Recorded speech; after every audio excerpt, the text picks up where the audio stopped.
I'm going to be highlighting the top 5 mistakes that people make when playing on PrizePicks Underdog, one of the DFS prop-based sites. And I've been able to find these out over the past 6 months by giving out PrizePicks and Underdog content on my YouTube channel, the one that you guys are watching right now.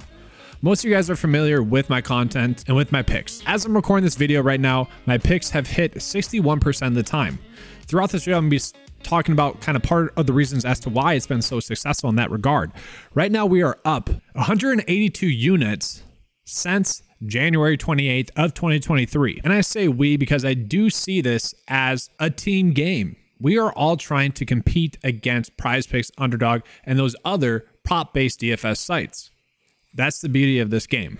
All right, so reason number 5 is going to be a simple one. People are coming in without a plan. And if you guys watch any of my videos, you probably have come across that I do have a plan of action really with each and every video. I started off with, this is what the board is looking like today. Is it going to be a good day as it looks right now or not? What kind of props do we have available? Are they good props or bad props? If it's a Taco Tuesday or a hot dog day, how do we take advantage of those props properly throughout the day? If on Underdog we have a free square, how do we take advantage of that properly so that we are making a long-term profit? And that is my overall goal with the videos that I put out, is giving people the correct information to make the best prop bets they can on that day to have a long-term profit. Now, how do I go about doing that? Well, I try to focus on the best EV bets that are out there. And what I mean by EV bets are going to be bets that we are gaining an edge on PrizePicks or Underdog or one of those other prop-based DFS sites compared to what we would be if we were to bet it on a normal sportsbook. And if you guys are confused by what I mean by that, go ahead and click the link up in that corner, which will explain that a little bit more. Some other examples of kind of having a plan in place would be, well, a ladder challenge. A lot of people are familiar with that in this space. A ladder challenge is pretty much people are trying to climb a ladder for the week, starting out with X amount of units being placed. If they lose, they'll double down. If they lose again, they'll double down on that, to ensure that they're making a profit. And you do that with just a 2-leg bet on PrizePicks or Underdog. That is one thing that you can do. A simple plan that I have in place is I will typically only bet 3-leg bets on Underdog.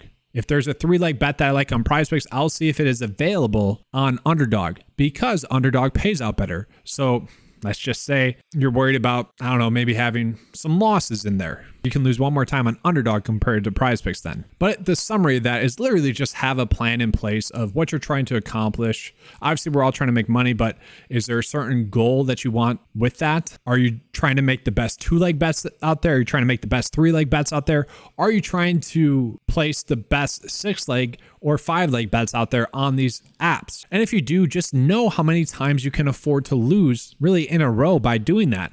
Obviously, the higher you go up on that scale, the more likely you are to miss. But by having that plan in place, you'll know exactly how to budget properly. That's kind of a simple one. Let's go ahead and get into a little bit more of some insightful stuff. Number 4 is, if you do it correctly, it's fine. But I would say a majority of people, and that's what I gear my contents up for, is majority of people are jumping around to way too many fantasy sports sites. I don't like to go too crazy with it too much. Like, I look at PrizePicks, I look at Underdog. That is what I'm focused on. When it comes to DFS, I'm really just looking at DraftKings. And the reason I say that is because your time and attention does matter. If you're more focused on where the best prop is, you're not spending as much time focusing on what the best props are. It's kind of a weird thing in that sense. Now, if you are EV betting, I'd say that's an exception to the rule. But one thing that I've been extremely successful with recently is betting on fantasy score-based props. Okay, and that is currently available on PrizePicks and Underdog.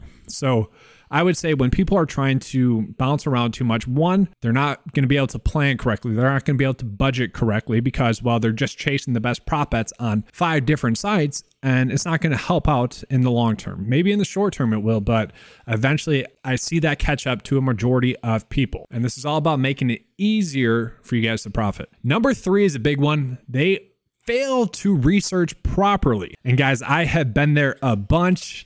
We've all been there, right? Either we're coming off of a hot night of betting and we just want to get back into the action, or we're coming off of a bad night betting and we're literally laying in bed looking at a bad night and like, oh, I need to get up, start the day out correctly. I'm going to place some bets right now. And we just don't do any research. You end up struggling. Now, sure, that could pay off in the short term, but in the long term, if you do that, you are not going to be successful. You need to be doing the proper research in order to be successful in the long term. And some people are probably wondering, well, what is going to be proper research?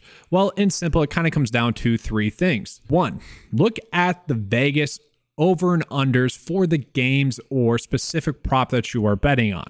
That is a simple way to do it. So if you're thinking about betting the under or over for a bet, make sure that the line that you are betting on for that prop correlates with the game over and under. That's one simple step you can do. Number 2 would then just be to look at the odds of that specific bet that you are placing. You can use my site if you guys want to. I have a lot of the popular props out there. There's other sites that do that. Or you can simply look at your favorite sportsbook site and use that. You can look at DraftKings, and at least you are going to be getting that information from a consistent source. And then the last part of that is literally just going to be being able to apply your own knowledge to that. Now that can be risky, but as long as you're doing the first 2, that is what is going to help you off in the long term to be able to agree with that prop or not. We got to be able to apply that information, and that's how you can go about doing that. Number 2 is a big one to me, and it's listening to the wrong information for the wrong reasons. A lot of the people that are watching this probably watch other content creators, and I am perfectly fine with that. The difference there that I want to call out is, guys, they probably all have different plans. They probably all have different goals. Okay. And they all have different thought processes of what makes a successful day, week, or month, which is perfectly fine. But once again, the reason why I don't want people jumping around to too many fantasy sites is going to be the exact same reason why this can hinder people's production. A lot of people think that if they listen to all the content that's out there, that's going to help them out a lot, which it can if you do it properly.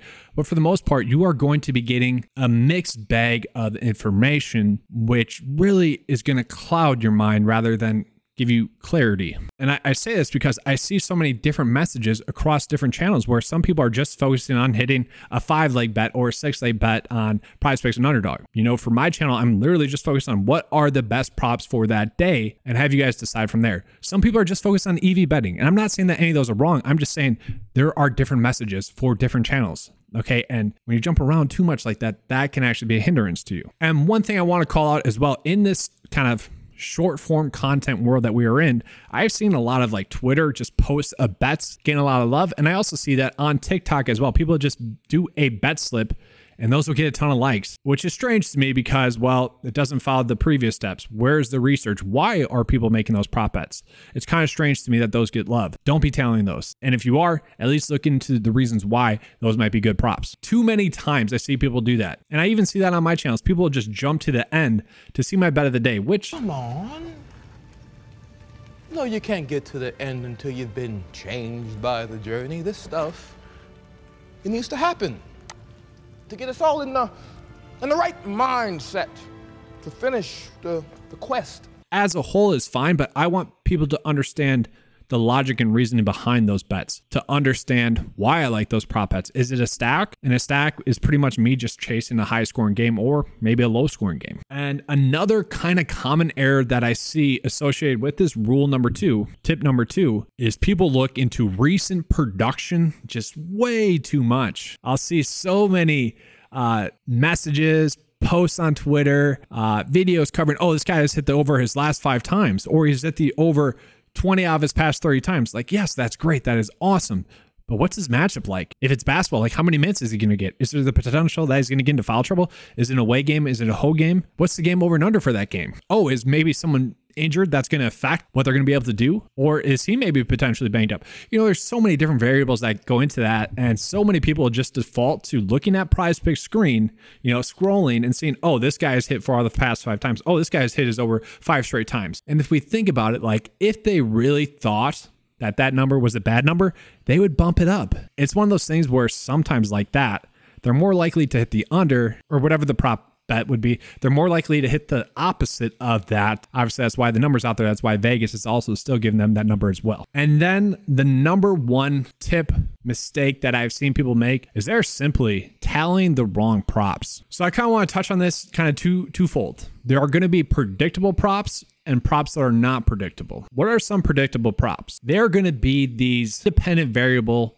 based props where it's really just them, that player, that is going to make the difference of whether that prop hits or not. Or it's all about reducing the amount of variables that go into that. So an example of that, golf is a good example of that. Strokes props. It's literally the golfer versus the course. course. One other dependent variable that we might toss in there would be weather. We can't really control what the weather is going to look like, but that is a good example of that. Predictable prop, receptions-based prop. Yes, it's the quarterback and the receiver, but we can typically predict what the targets are going to be. Thus, we can predict what the receptions are going to be. Strikeout props for pitchers. That's another easy one. Shots on goal as well. Those are all kind of good examples of predictable props. Unpredictable props are going to be the ones in which there's so many outside factors that we don't exactly know, like, if we should trust them or not. And I will say the fantasy score props are going to be the ones that I particularly like the most, because you are pulling in a bunch of variables, different variables, but they're all coming together into one.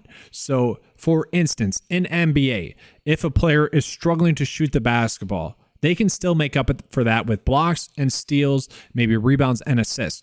We are able to predict that they're going to have a good game. We just can't predict how that will come. Same thing for hitting fantasy score.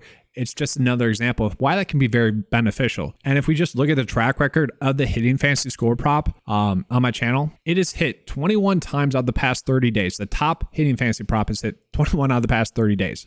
Now, I expect that to come down. That is too crazy high, or I expect PrizePicks to adjust. We did see them make some adjustments to their shots on goal prop in hockey throughout the season to pretty much be they're bumping everything up right away. I could see that happen with the hitting fantasy score prop as well once people start to catch up to that strategy. Another thing I want to touch on as well with that is that right now, as I'm recording this video, it's the NBA Finals. We have one game. And so typically speaking, in NBA DFS with the props, we have 6, 5, 4 games going on throughout the core of the season. Well, people will try to force in bets because they are used to just betting on NBA. And so they'll just stick to that single game when really the more odds that we have out there on a day for a specific sport, the bigger the edges that we should have on PrizePicks or Underdog. They can be much more tight with their board. So to me, we are losing that edge. But guys, those are gonna be the top 5 mistakes, common mistakes that I see people making each and every day. Hopefully this is just gonna be a good resource for you guys to be able to make some educated decisions, better educated decisions on your prop bets, and hopefully lead to a more profitable approach to you guys in the long term. Once again, that is my goal for you guys, is focusing on profit in the long term. And how I go about doing that is find the best props throughout the day. Once again, if other people are doing it differently, that's perfectly fine. Just know that that's their message as well. All right, thanks for watching. I always say, my send off is let's have a good slate. And as always, let's keep cashing. Well, thanks for watching.